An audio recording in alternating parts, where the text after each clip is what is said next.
모든 것에는 존재하는 이유와 목적이 있습니다. 오늘 내가 여기에 있는 이유와 목적이 있는 사람에게는 복이 있게 될 줄 믿습니다. 어떤 인생도 이유 없이 태어난 인생이 없습니다. 단지 모르고 있을 뿐입니다. 신앙생활을 하다 보면 우리 웨스트민스터 신앙 고백서를 배우게 되죠. 소교리문답에 사람의 제일 되는 목적, 우리 많이 외우지 않습니까? 하나님을 영화롭게 하고 또한 영원토록 그를 즐거워한다. 이렇게 좀 긴 문장인데 수정 같은 아주 명료한 한 문장으로, 한 단어로 여러분 이것을 줄이면 뭐가 될까요? 인간의 제일 되는 목적은 예배하는 자입니다. 수정 같은 맑은 단어입니다.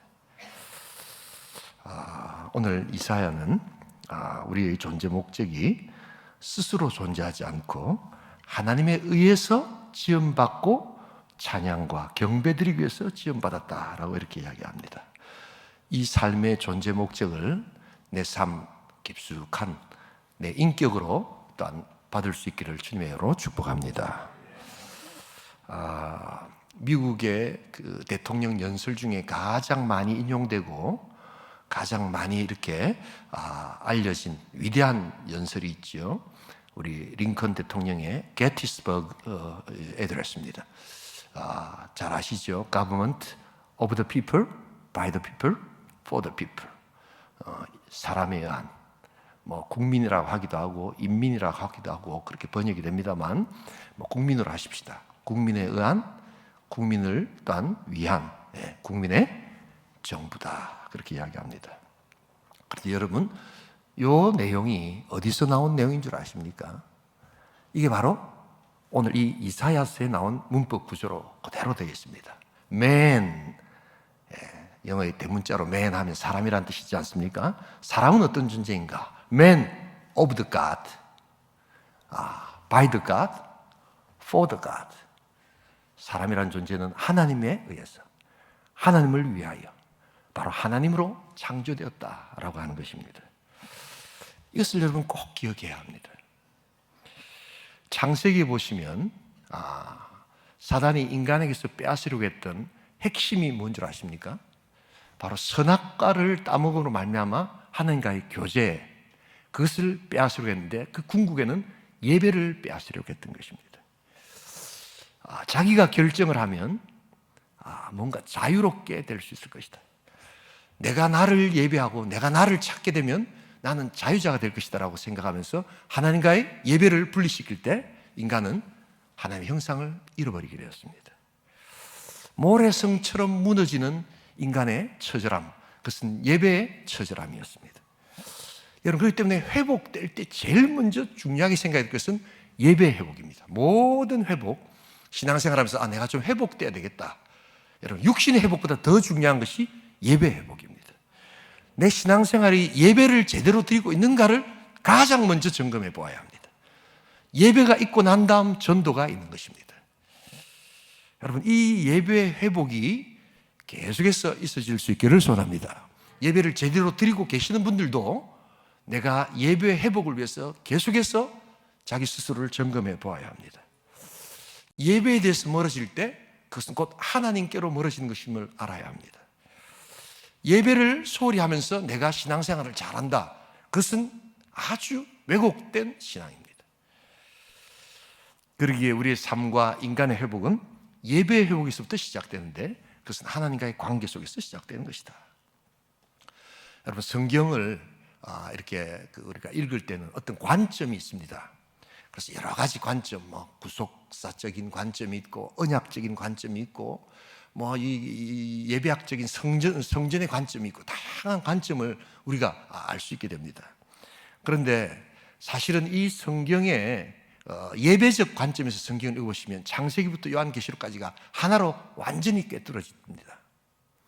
하나님께서 아담을 부르셔서 에덴 동산에서 하나님은 예배하기를 원하셨습니다.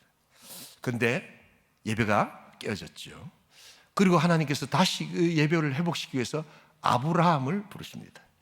그래서 갈대아 우르를 통해서 아브라함을 부르실 때 우리는 복의 통로로 부르셨다라고 배우지만 실제로는 예배의 통로입니다. 그래서 아브라함이 갈대아 우르를 떠나서 계속해서 하고 있는 첫 번째 모습은 무슨 복을 전해주는 것이 아니라 하나님께 예배하는 제단을 쌓는 모습을 계속해서 보게 됩니다. 가나안 땅에 들어왔어도 제일 먼저 내 복 받으시오 이렇게 하지 않고 예배를 먼저 드리면서 예배 드리는 삶이 어떤 것인가를 그들에게 보여주었습니다. 하나님의 이스라엘 백성들을 하나님께서 이집트에서 불러내셨습니다. 왜 출애굽을 시키셨습니까? 바로 예배 드리고자 하는 민족으로 세우시기 위함이었습니다.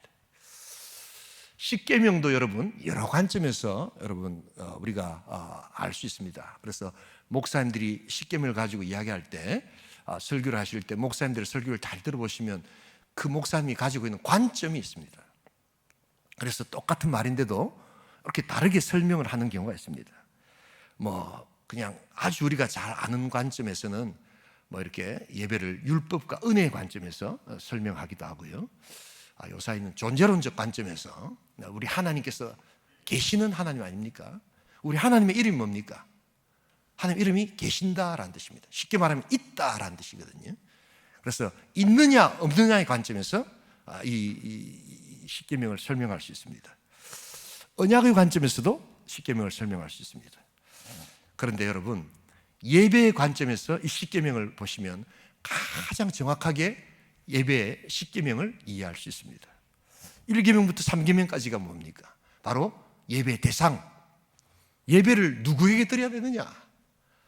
우리의 예배는 오직 하나님 한 분만이 받으시는 복된 예배인 줄 믿습니다.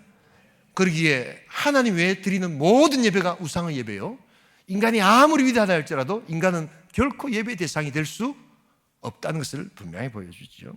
4계명은 무엇입니까? 예배를 위해서는 반드시 하루를 구별되게 드려야 된다는 것을 이야기합니다. 내가 하루를 구별되게 드리지 않고 무엇인가 나를 위해서 일한다는 것은 이미 우리의 예배에 실패하고 있다는 것을 뜻합니다. 그런 의미에서 4계명은 우리에게 주일을 어떻게 보내야 될 것인가를 그냥 명료하게 가르쳐주는 예배적 관점에서의 말씀입니다. 그리고 5계명부터 10계명은 무엇입니까? 그것은 바로 이제 세상에서 삶으로 드리는 바로 예배입니다. 그래서 우리가 그 계명을 지켜나간다는 것은 바로 하나하나 예배를 드리고 있다라고 생각할 때 이것은 바로 우리가 이해되면서 10계명은 빼앗긴 예배의 영광과 회복을 위한 하나님의 마음이 담긴 하나님의 말씀이다라고 생각하면 이 10계명은 분명하게 우리에게 다가온다는 것을 알아야 합니다.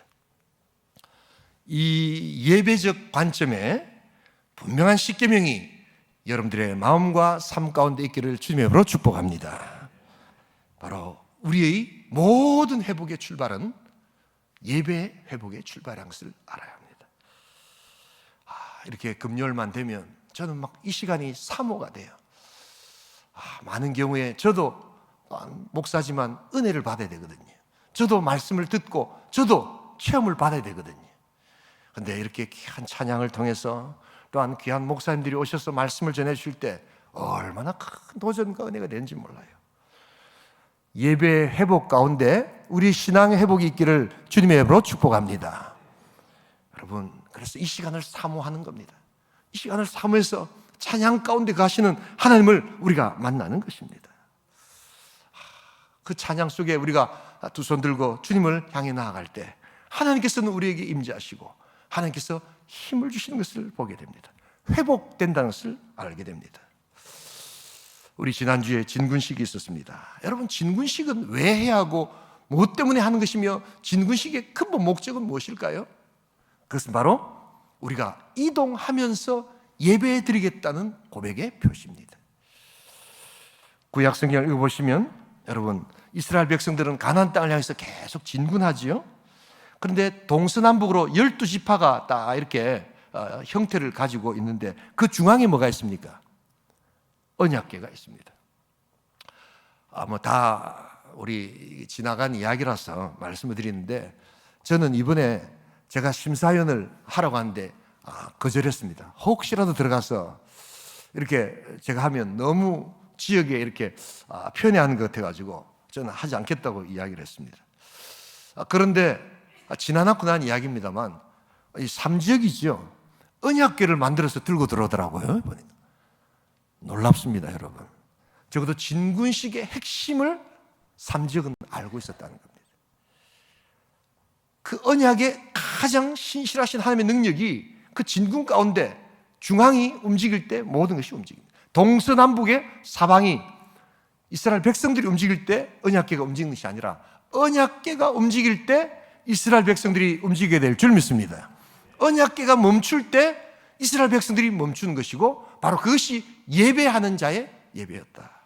그래서 고정된 예배가 아니라 이동하면서 드리는 예배 가운데 거기서 영적 전쟁에 승리하고 영적인 능력이 나타나고 하나님이 어떤 분이신가를 그들은 구름기둥, 불기둥 가운데서 생생하게 경험하게 되는 것을 보게 됩니다.